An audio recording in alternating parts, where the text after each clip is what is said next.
família, de renovação, pedido de perdão. Depois a gente faz aquele momento de comunhão e assim a gente vai dobrar os joelhos. Isaías capítulo número 55, por favor. Isaías, profeta Isaías, profeta messiânico, capítulo número 55, versículos número 6. Isaías 55, 6.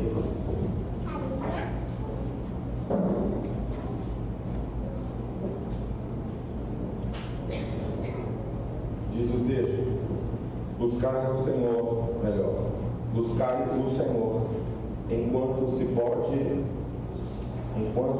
pode achar, invocai-o enquanto está perto. Deixe o ímpio,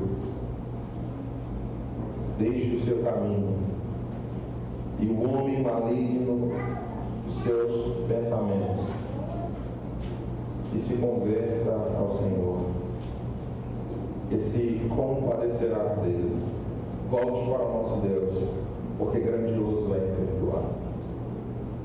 Porque os meus pensamentos, disse o Senhor, dizendo, não são os vossos pensamentos, nem os vossos caminhos, meus caminhos, diz o Senhor. Porque assim como os céus são mais altos do que a terra, assim são os meus caminhos mais altos do que os vossos caminhos, os meus pensamentos mais altos do que os vossos pensamentos. Porque assim como desce a chuva e a neve dos céus, e para lá não tornam, mas regam a terra e fazem produzir, brotar, dar semente ao semeador e pão ao que come, assim será a palavra que sair da minha boca. Ela não voltará a mim vazia, antes fará o que me apraz e prosperará aquilo para que a enviei. Bem, meus irmãos, só até aqui. Isaías escreveu 700 anos antes de Cristo, como já sabemos, e especificamente o capítulo número 55, nos versos 6 a 11, nós vemos uma mensagem de conversão dos lábios do profeta Isaías, inspirado pelo Espírito Santo de Deus. Interessante que há um duplo imperativo no texto, a partir do 6, onde diz buscai e diz também invocai. Essa palavra buscai, dessa forma imperativa que ele apresenta, ela tem uma conotação multivariada, posso assim dizer. Quando ele diz buscai, ele também está falando sobre arrependimento, porque só busca a Deus quem se arrepende. Não é remorso, é arrependimento.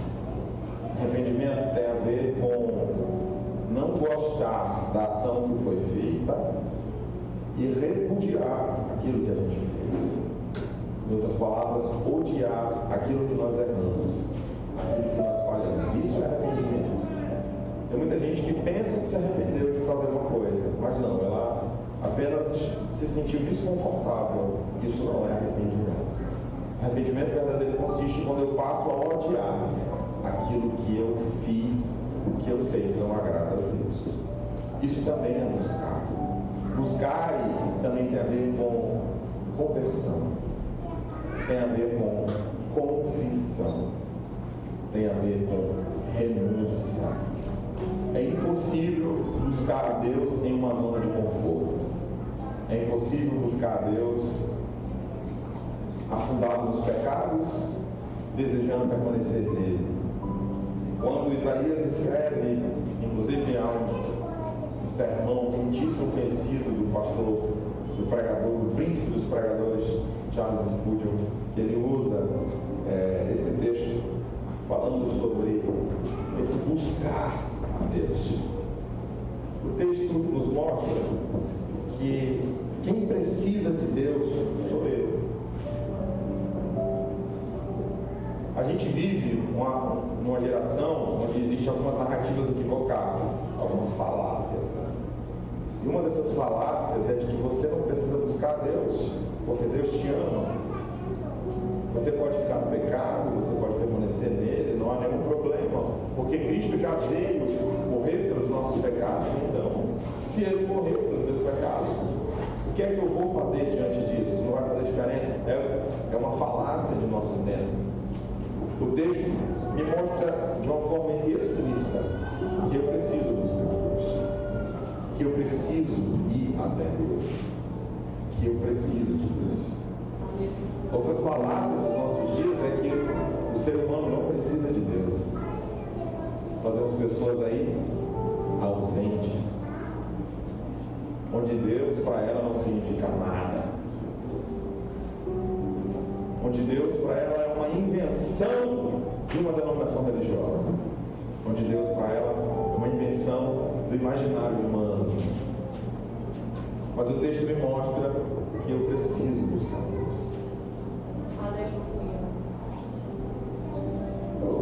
Eu gosto de ser sincero. Deus não precisa de mim. Se eu quisesse fugir do meu chamado, eu ia sofrer as minhas consequências. Mas Deus não precisa de mim. Eu não sou indispensável para Deus. Nem como pastor, e nem como ser humano, nem como adorador. Deus não precisa de mim. Eu preciso de Deus. Sou eu que preciso. Sou eu que preciso do Pai. Sou eu que preciso me aproximar dele. Sou eu que dependo dele. Sou eu que não sou nada sem ele. Sou eu que preciso dele. Por isso que Isaías escreve dizendo: buscai ao Senhor. Você pode estudar, deve. Você pode trabalhar, deve. Você pode ter o teu negócio, se é a tua inclinação. Você pode ter uma vida próspera. Tudo na tua vida pode estar indo bem. Mas se você não buscar Deus, você está indo de mal. Você pode ter um escritório, que esse escritório está crescendo na cidade, no estado do Brasil. Você busca Deus, isso não serve para de nada. Ter provisão financeira é muitíssimo importante. A hipocrisia alguém dizer que não. E é bíblico trabalhar. Então a provisão financeira é uma necessidade. Nenhum de nós paga a nossa conta dando glória a Deus, aleluia. A gente tem que pagar com dinheiro. E o dinheiro a gente tem quando corre atrás, quando trabalha, quando faz a nossa parte. Está certo. É uma necessidade. Mas uma necessidade maior do que os bens é buscar o Senhor. A gente vê nesses últimos dias algumas pessoas sonhando com a mega virada. Algumas pessoas dizendo: pastor, abre a caixinha de pergunta. Ele diz assim: eu não sei o que você quer perguntar. Quer perguntar se pode usar branco no culto? Quer perguntar se pode jogar na mega da virada? Você quer... Não vou abrir caixinha de pergunta não.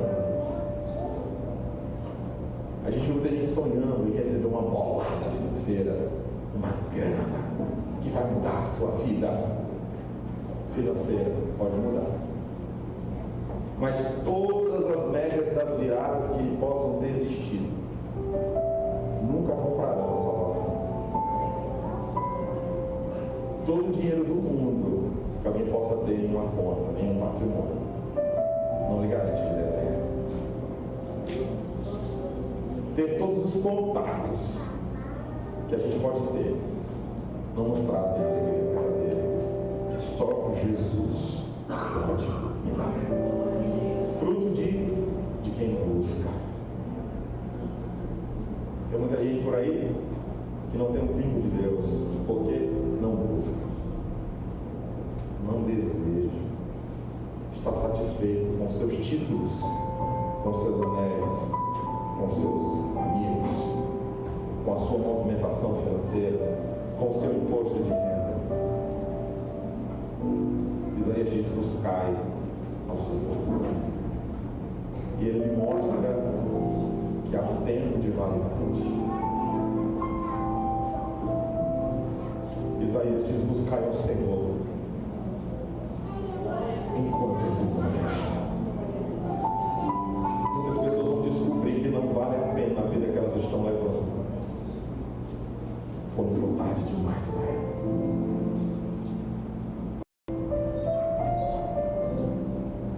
Isaías me mostra que há um tempo de validade para buscar o Senhor. Jesus disse a alguém rico: louco, hoje pedirão a tua alma. O que será de ti? Para onde você vai? Ou você acha que no caixão irão alguns milhões? Você acha que vão jogar Bitcoin na sua tumba? Você acha que fazendas e imóveis ou as escrituras serão colocadas com você dentro de um túmulo? Não. Do jeito que nós viemos ao mundo, nós iremos voltar. Sem nada. Fisicamente. Mas espiritual, você pode ir muito melhor do que você vê. Quando se tem Jesus. Buscai ao Senhor enquanto se pode achar. Eu imagino como vai ser desesperador pessoas procurarem por Deus e não vão encontrar. Eu imagino como vai ser dolorido quando algumas pessoas perguntarem a Deus onde o Senhor está e Deus não vai respondê-las. Por quê? Porque o tempo de buscá-lo vai acabar. A porta da graça que está aberta hoje, ela vai fechar. E não vai adiantar dizer: mamãe que ora por mim, papai, meu pastorzinho do coração. Não estaremos lá para te ajudar. Por isso que Isaías disse: buscai ao Senhor. E é imperativo. Porque você pode ser um advogado de sucesso, um profissional, ter uma empresa de sucesso. Você pode ser um estudante de destaque. Mas será que essas coisas estão ocupando o buscar de Deus na tua vida? Será que você só quer saber de estudar? Será que você só quer saber de focar no teu projeto? Focar na tua vida? Focar no teu eu? Será que os cuidados da vida estão ocupando mais espaço no teu coração? Por isso que é imperativo, porque ele não diz assim: olha, se tu tiver tempo, busca. Eu sei que muita gente diz que não tem tempo, e eu sei que é verdade. Sei que muita gente é balela, mas sei que muita gente é verdade. O tempo está ficando cada vez mais curto. A gente acorda cedo, trabalha, vai dormir, quando pensa que não, já está no outro momento de trabalho novamente. Mas não existirão desculpas quando estivermos diante do justo juiz. Não vai adiantar dizer: Senhor, eu não tinha tempo para ti. Por isso que o texto diz: buscai. Seja um grande profissional, cresça intelectualmente. Não estou dizendo para ninguém parar de estudar. Cresça profissionalmente. Que o teu negócio expanda em nome de Jesus. Mas não esqueça de buscar ao Senhor. Mais importante para ti não é a tua movimentação. Não é quanto o contador diz que tu vai ter que pagar de imposto por aquilo que você ganhou. O mais importante é você e eu um dia abraçarmos Jesus na eternidade.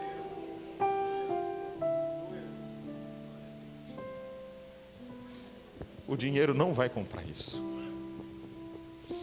Os milhões, o euro, as moedas não irão comprar isso. O tempo de buscar é agora. Buscai ao Senhor enquanto se pode achar. O segundo imperativo do texto: invocai-o.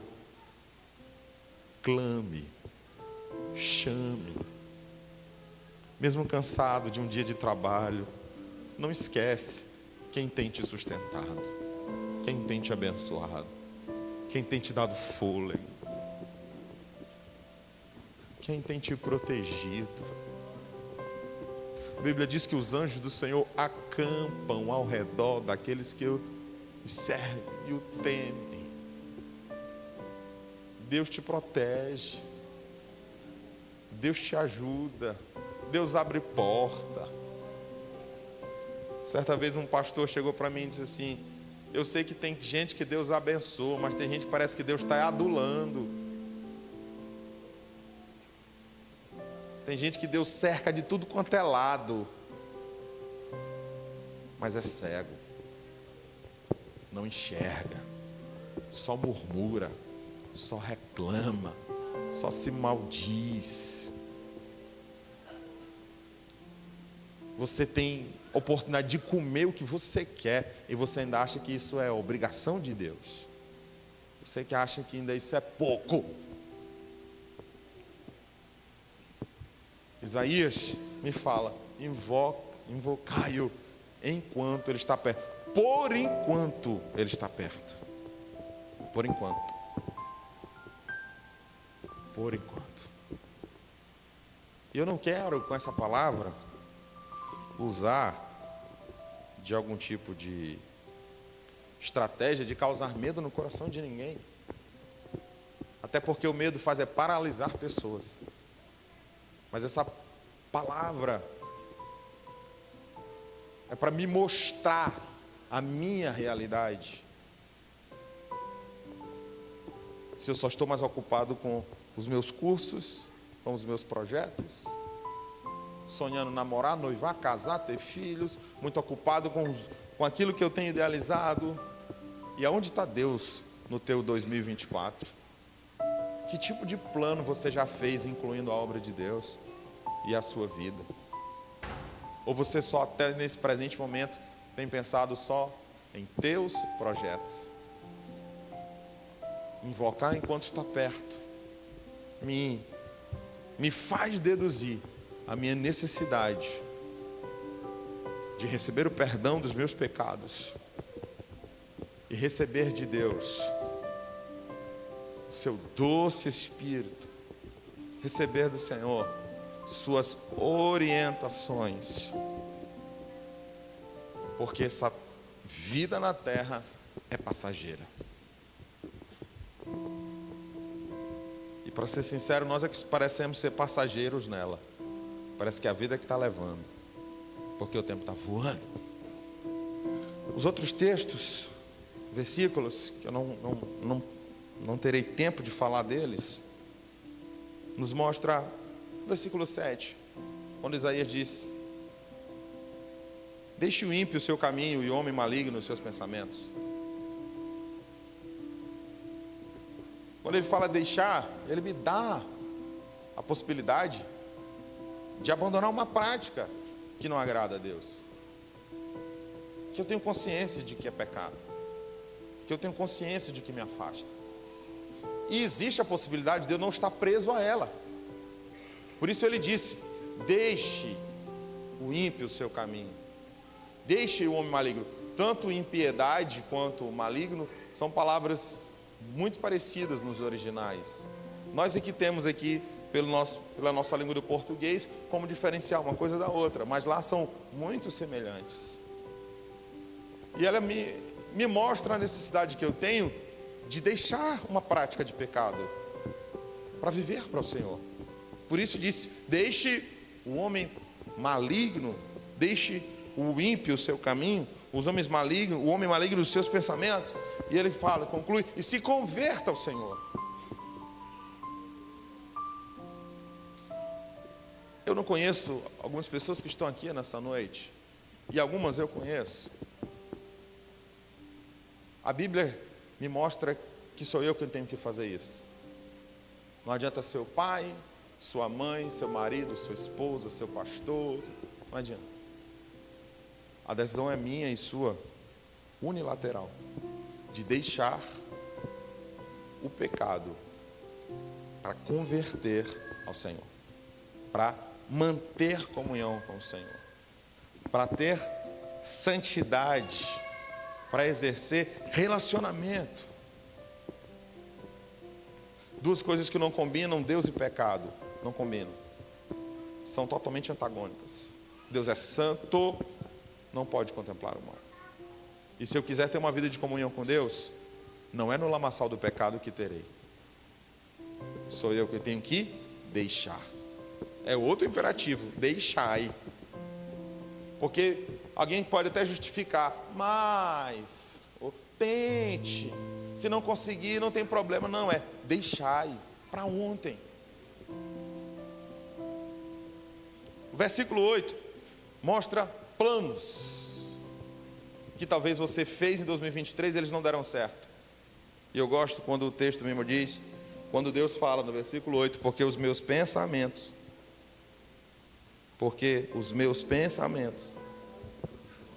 não são os vossos pensamentos. Muita coisa que aconteceu contigo e comigo não era nada do que a gente tinha planejado. Mas olha onde nós estamos, servindo ao Senhor, em sua casa, talvez cansados, alguns entristecidos, alguns outros frustrados, alguns outros arrependidos. Mas se você entender a essência desse texto, Deus está dizendo, eu tenho o tempo certo. Eu sei o jeito certo. Eu sei abrir a porta na hora certa. E eu sei fechar as portas que eu não quero que você entre. Porque Ele disse, os meus pensamentos. Está vendo como Deus pensa?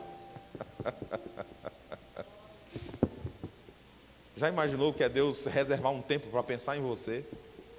Para pensar um plano para você? Irmão, eu não sei você, eu não mereço. Mas Deus mostra que Ele tem até um plano Ele tem para mim. Até um pensamento Ele tem ao meu respeito. Quando Ele diz, os meus pensamentos não são os teus. Não fique achando que Deus é malvado, é tirano. Não fique achando que Deus é mentiroso, que Deus não tem poder, que Deus fracote é esse que eu estou servindo, não. Porque uma porta se fechou para você, porque um CNPJ foi encerrado, porque um prejuízo financeiro para ti foi algo que você viveu nesse ano, e você tombou. Não. O texto me mostra que os pensamentos do Senhor não são os meus. E não significa dizer que Deus é ruim. O próprio Cristo disse, se vós, sendo maus, sabeis dar boas dádivas aos vossos filhos, quanto mais Ele, o nosso Pai Celestial. Não saia de 2023 achando que Deus foi infiel com você. Não. Reitero, os pensamentos do Senhor não são os seus pensamentos. Eu sei que a gente pensa muito, a gente arquiteta muito, mas a resposta certa, ela vem do Senhor.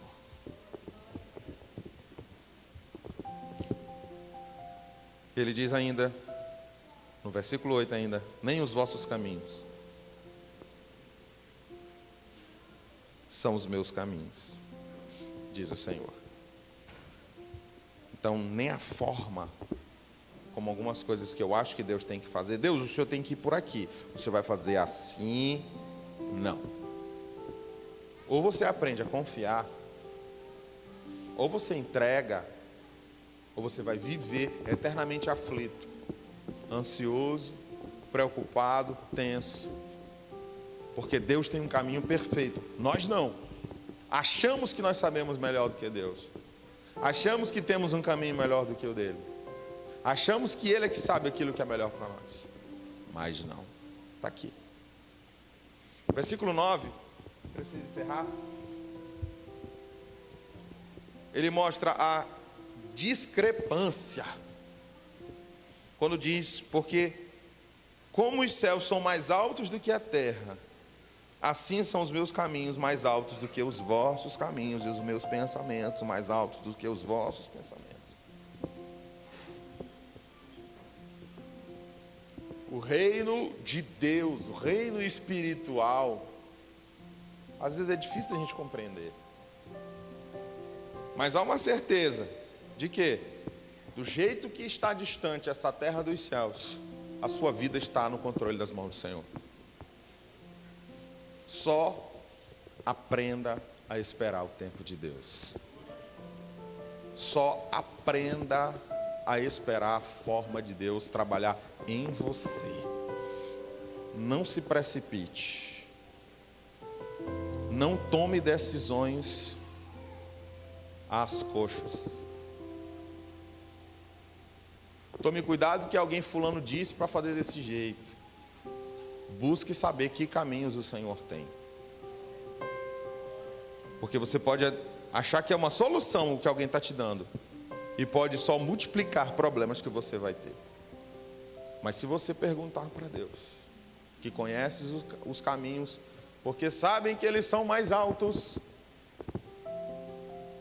Eu não sei você, mas tinha um programa de televisão nos anos 90 aí, já estou falando até assim como, né, nos anos 90, que era um labirinto de cães. Era o Gugu, lembrei, Gugu. Programa Augusto Liberato, era no SBT ainda. Lembra que um cachorro entrava no labirinto e o dono ia esperar ele lá do outro lado, e ele não poderia comer a ração que tinha pelo caminho. O dono teria que ter alimentado o cachorro. Vocês não assistiram isso, não? Ninguém está confirmando, eu fiquei até preocupado. Será que eu criei isso na minha cabeça agora? Estou salvo. Estou salvo. 2 testemunhas de Jesus aqui. Para vocês que não assistiram, pesquisa no YouTube, deve ter alguma coisa. Eu me lembro que eu ficava em casa me torcendo para o cachorro, é por ali, e o cachorro não entendia. O cheiro da ração que eles colocavam muito melhor do que ele comeu em casa. Poucos cachorros conseguiam completar o percurso e sair do outro lado. O dono ganhava dinheiro e ração para dar não sei quantos anos para o seu cachorro. Várias vezes eu já me peguei pensando em mim, olhando por esse comportamento do cachorro. A gente gritando, a plateia, o Gugu gritava para o cachorro não querer, e ele nem. E o dono aqui gritando, e o cachorro lá perdido no labirinto. E muitas das vezes Deus está nos atraindo para relacionamento mais profundo com Ele, e nós estamos entretidos com refeições que são cheirosas, que são agradáveis aos olhos, discursinhos bons de ouvir, e muita gente está deixando de ir mais profundo no seu relacionamento com Deus, de buscar a presença de Deus. Por isso que nós colocamos como tema do ano de 2024, um ano de oração, porque nós precisamos buscar mais o Senhor. Eu vou encerrar, irmão. Nós vamos louvar para ofertar só no ano que vem, porque eu quero falar do versículo 10. O versículo 10 para mim ele tem a ver com o teu ano de 2024 e o meu também. Quando Deus diz: porque assim como a chuva, que desce a chuva e a neve dos céus, podemos chamar de orvalho, tá? E para lá não tornam, mas regam a terra. Observe. A providência de Deus para nós enviadas do céu. A chuva ela vem de onde? Não é de baixo, né? No sentido prático, não estou falando do ciclo da água, mas a chuva cai sobre a terra. A chuva rega o que foi plantado. Foi plantado, teve trabalho humano, teve a parte humana, mas a providência veio do céu. A chuva veio de Deus.